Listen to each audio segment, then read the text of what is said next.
Imagine Northern California in the late 1960s. It is a land of rolling hills, thick coastal fog, and the quiet hum of a world caught between the fading optimism of the summer of love and the encroaching shadows of a new, darker decade. In sleepy towns like Vallejo and Benicia, the nights were meant for scenic overlooks, quiet drives, and teenage freedom.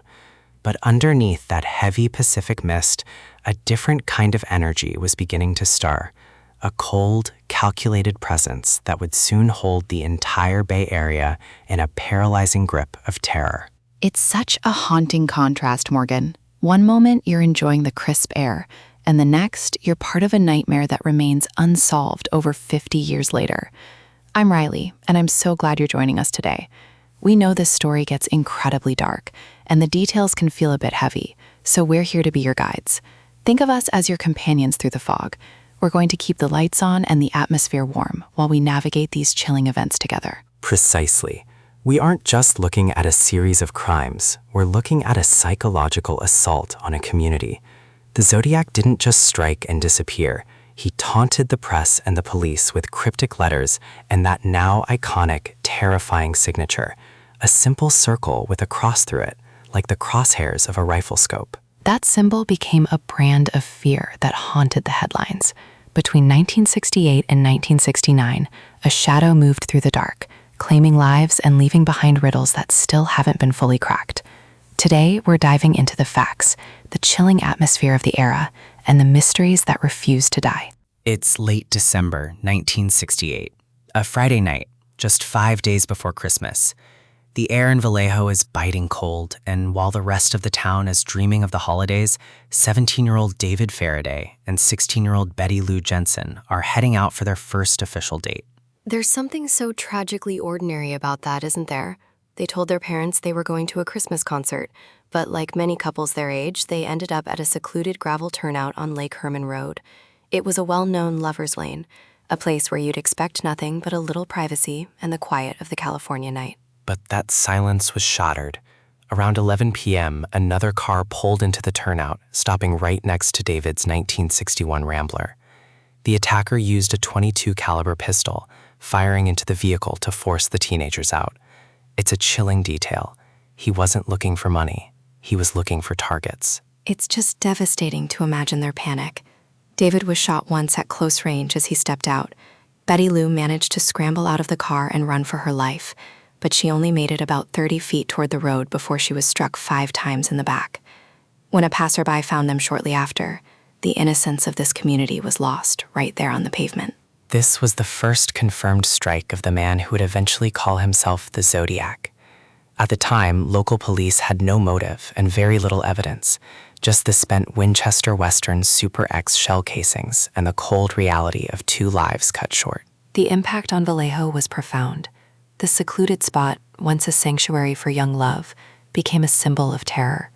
It marked the beginning of a dark era, leaving a quiet town looking over its shoulder, wondering who was watching from the shadows. Now, we move forward to July 4th, 1969.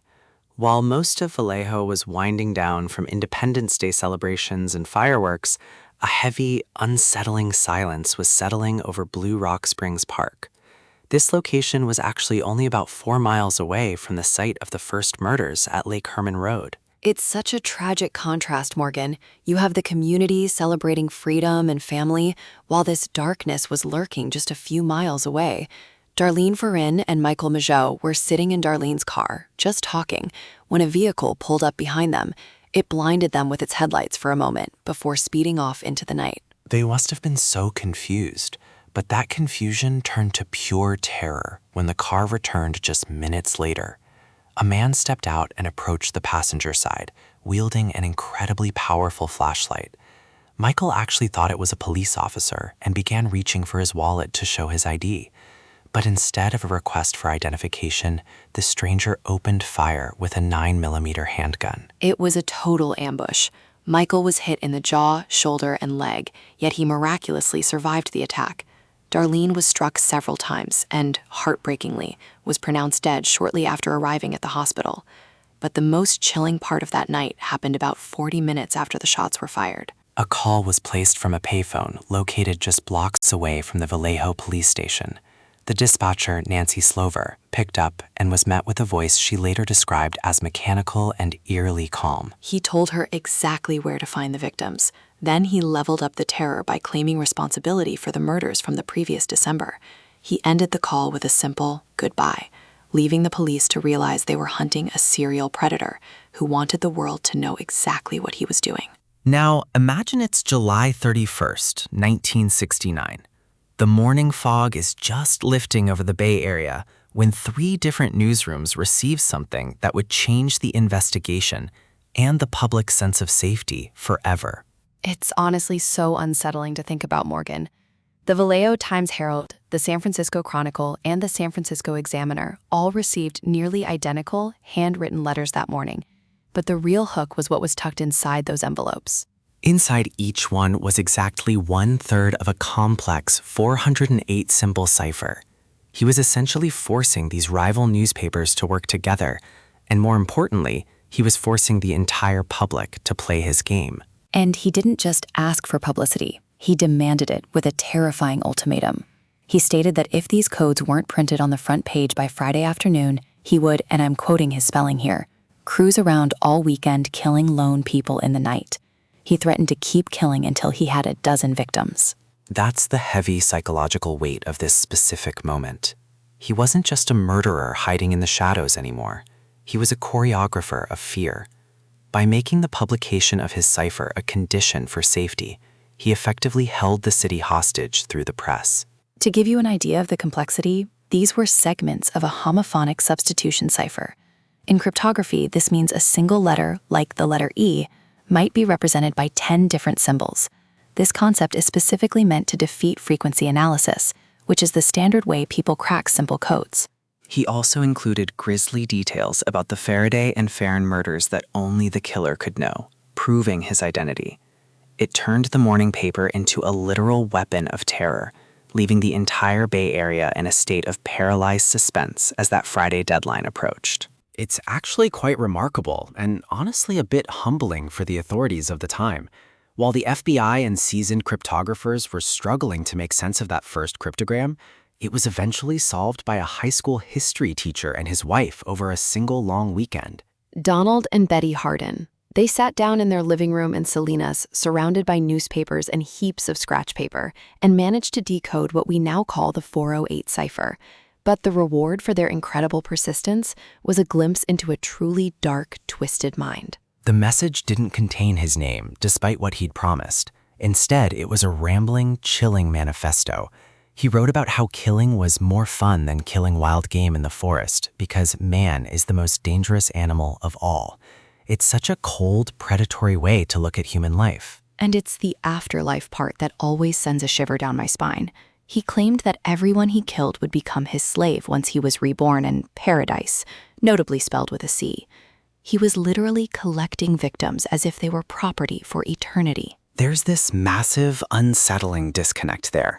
On one hand, you have the intellectual sophistication of the cipher itself. He used homophonic substitution, which is quite clever.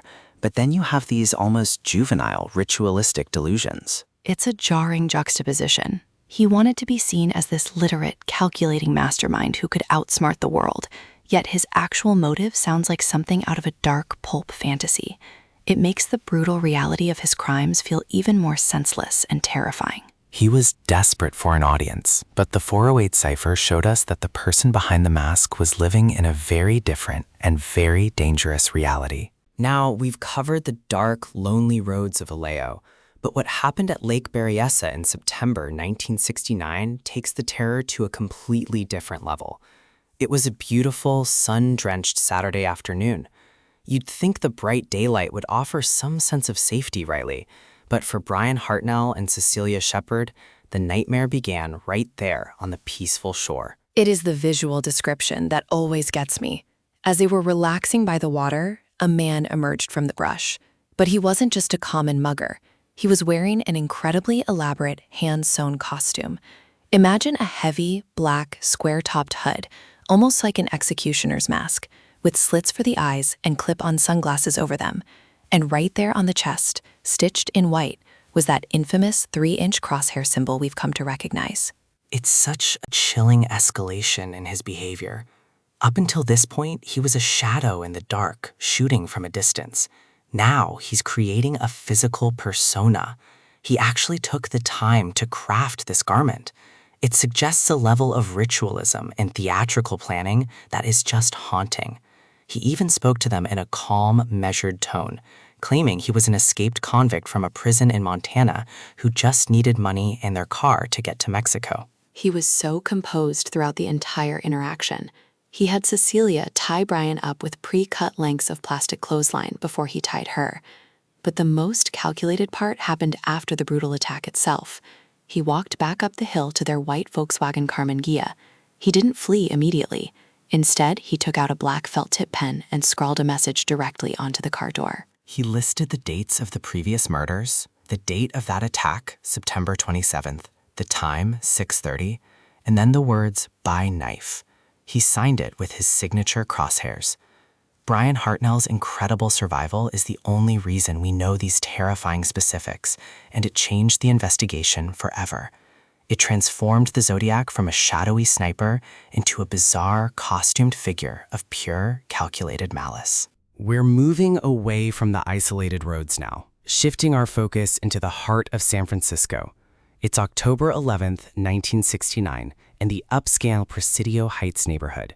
It's the kind of place where the fog rolls in thick over the Victorian houses, and usually the only sound you hear is the distant chime of a cable car. It sounds so peaceful, which makes what happened to Paul Stein even more unsettling. Paul was a 29-year-old PhD student working as a cab driver to make ends meet.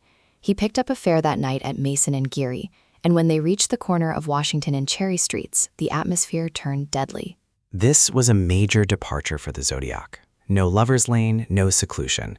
Stein was shot at point-blank range right in the middle of a residential block. And for the first time, there were eyes on him. 3 teenagers saw the killer from a window across the street, watching as he appeared to be wiping down the taxi. They called the police immediately, but here is where the tragedy compounds into a massive what if. Due to a communication error, the police dispatcher mistakenly described the suspect over the radio as a black male. That mistake changed everything. Officers Donald Falk and Eric Selms were patrolling just blocks away when they passed a white man walking calmly away from the scene.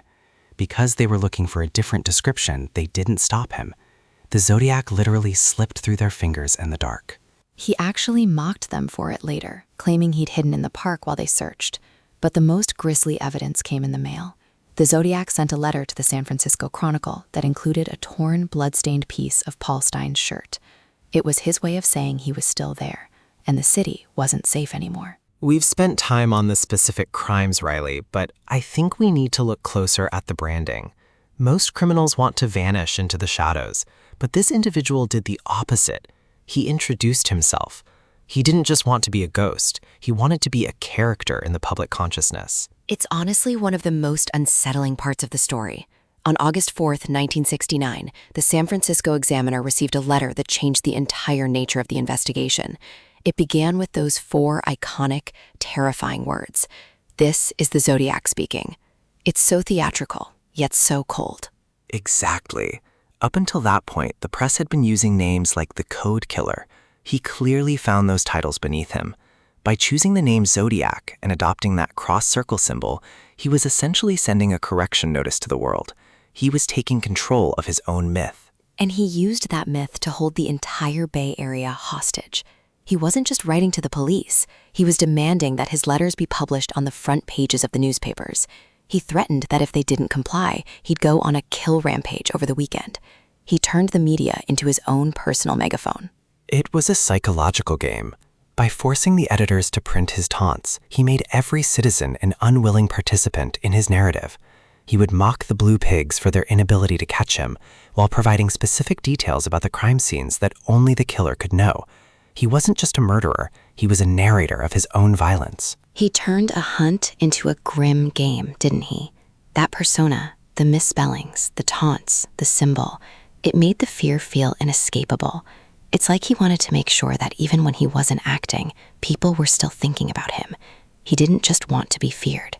He wanted to be famous. By late 1969, the Bay Area felt less like a collection of carefree cities and more like a fortress under siege.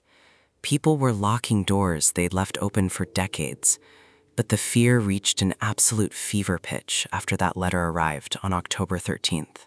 That letter is so haunting, Morgan. The Zodiac claimed he was changing his collection routine, explicitly threatening to blow up a school bus. He even included a detailed diagram of a bomb, what he called a death machine, using ammonium nitrate and fuel oil.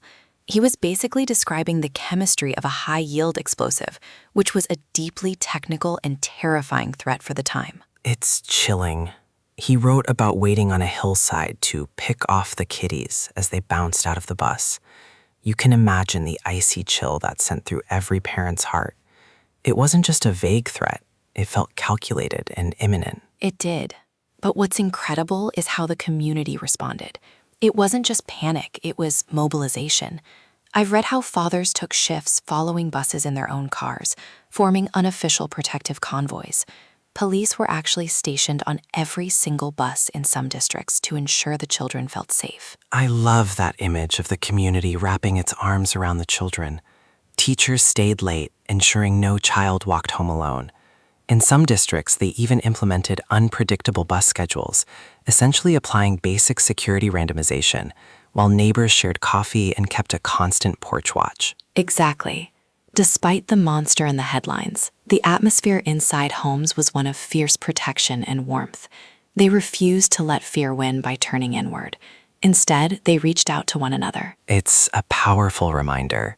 Even in the shadow of something as dark as the Zodiac, people found a way to create light. That solidarity is the unsung story of 1970. Now, we have to talk about the name that has haunted this investigation for decades, Arthur Lee Allen. If you've seen the movies or read the books, he's the man usually portrayed as the definitive face behind the hood. He really is the most prominent suspect in the public eye, but it's such a frustrating case because while the circumstantial evidence feels like a mountain, the physical evidence is almost non-existent. The coincidences are truly bone-chilling. For starters, Allen wore a Zodiac brand watch.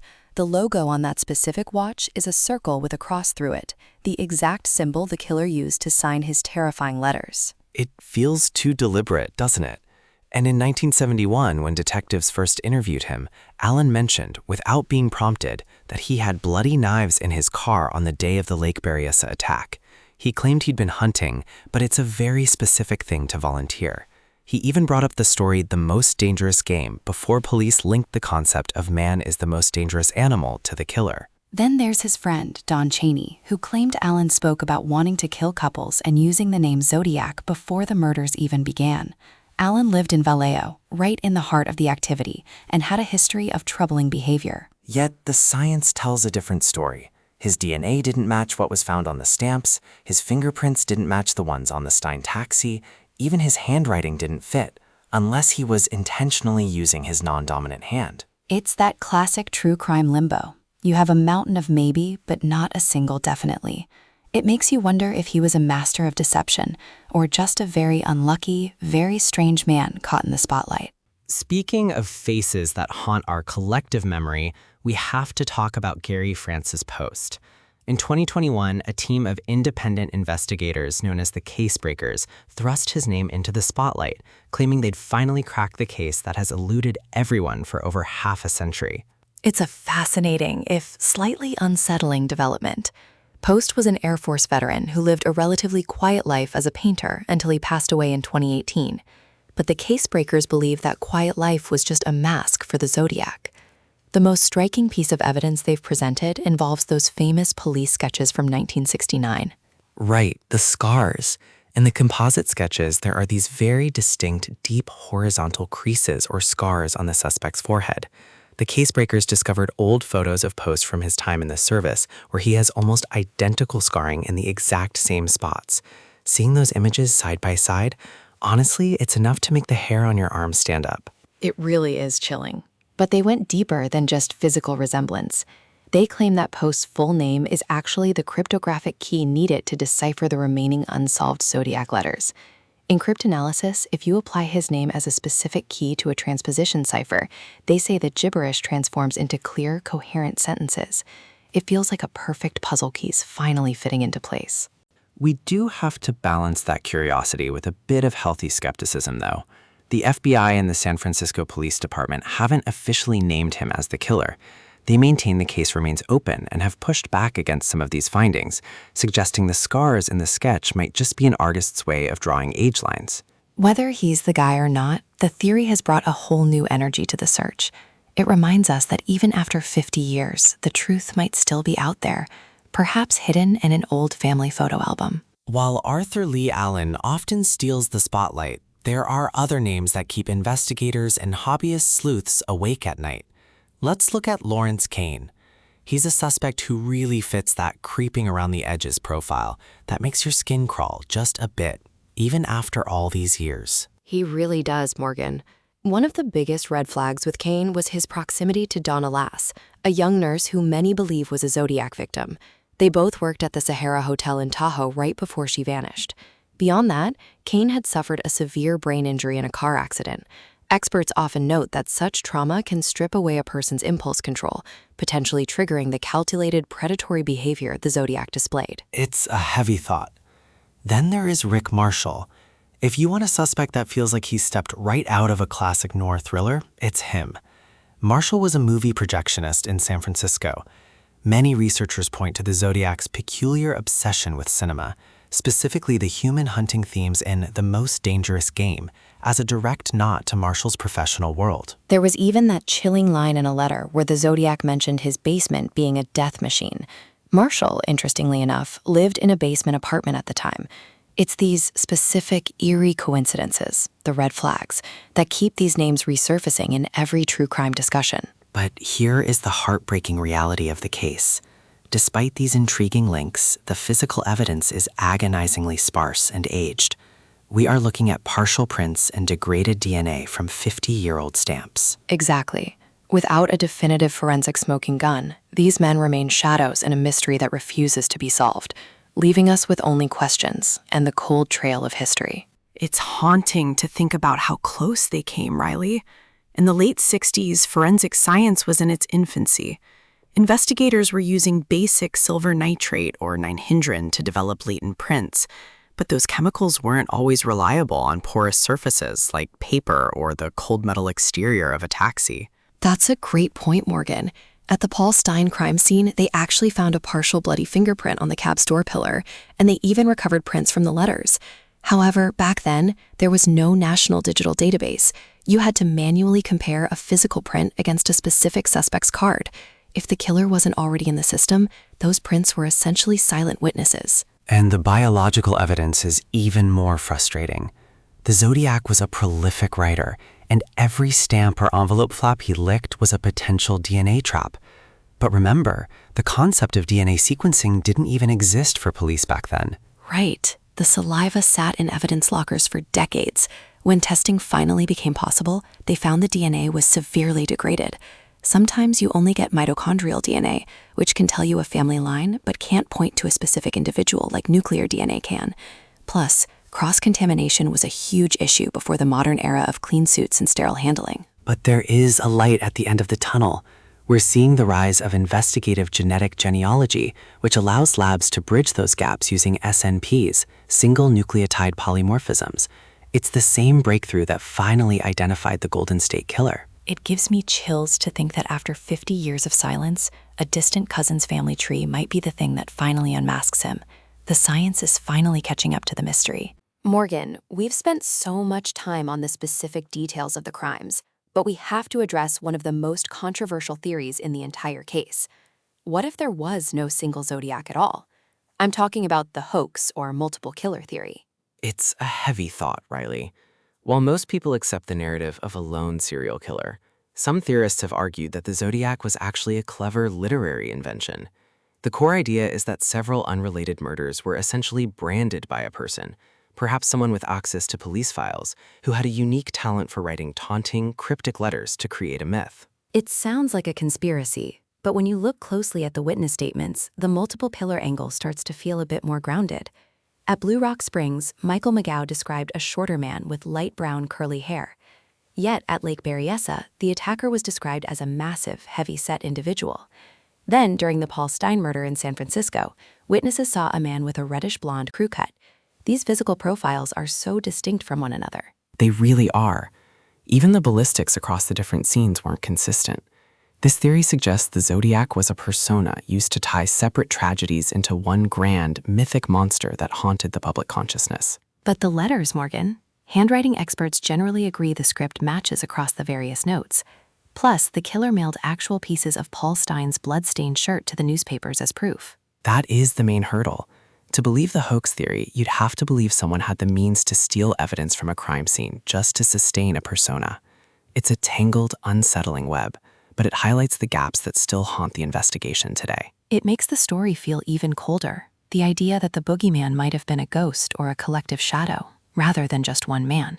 We've spent so much time dissecting the evidence, but it's truly incredible how the Zodiac case has transcended the police files to become a permanent fixture in our collective consciousness. You can't really discuss this mystery without mentioning David Fincher's 2007 film, can you? It's arguably the most famous piece of media on the subject. Not at all. For many, that movie has become the definitive visual record of the era. What I find so haunting about it is how it perfectly captures the nature of obsession. It's not just a retelling of the crimes, it's a study of how people like Robert Graysmith were slowly consumed by the search. It mirrors exactly what has happened to thousands of amateur sleuths on internet forums today. It really does. From Graysmith's foundational books to massive sleuthing websites, the case has created its own dark ecosystem. There's something about the combination of those cryptic, hand-drawn ciphers and that chilling executioner's hood at Lake Berryessa that triggers a very specific primal curiosity. It's like a horrific puzzle designed by a ghost. And it's a puzzle that feels just barely solvable, which is the ultimate hook. Every time a new cipher is cracked by a computer program or a final suspect is named by a hobbyist, there's this collective gasp from the public. We're all waiting for that final piece of the mosaic. But beneath the Hollywood glamour and the message boards, there's a much more somber reality. The reason people are still staring at these letters 50 years ago isn't just for the thrill of the hunt. It's for the victims. Exactly, Morgan. Behind every theory, there are real people whose lives were stolen. This cultural legacy is ultimately a stubborn, decades-long refusal to let the killer have the last word. We keep looking because giving up feels like letting him win, and we owe it to the families to keep the light on. We've spent a lot of time tonight peeling back the layers of these ciphers and dissecting the darkest theories that surround the Zodiac. But as we move away from the cold case files and the cryptic taunts, it's vital that we don't let the shadow of a nameless killer eclipse the light of the lives he touched.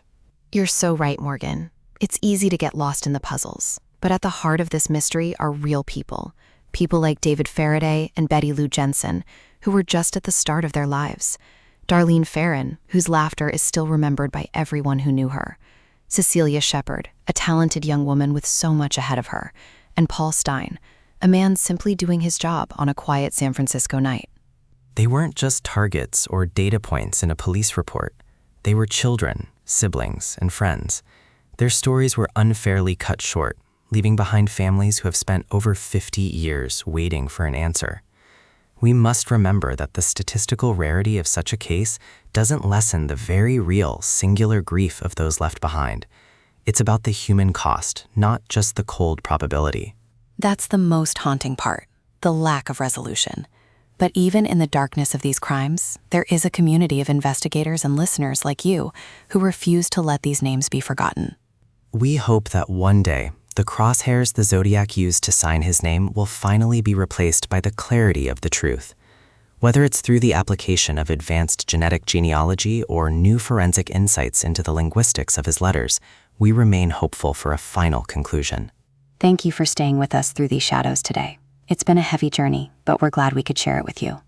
Keep seeking the truth, but don't forget to hold on to the light. Take care of yourselves. Good night.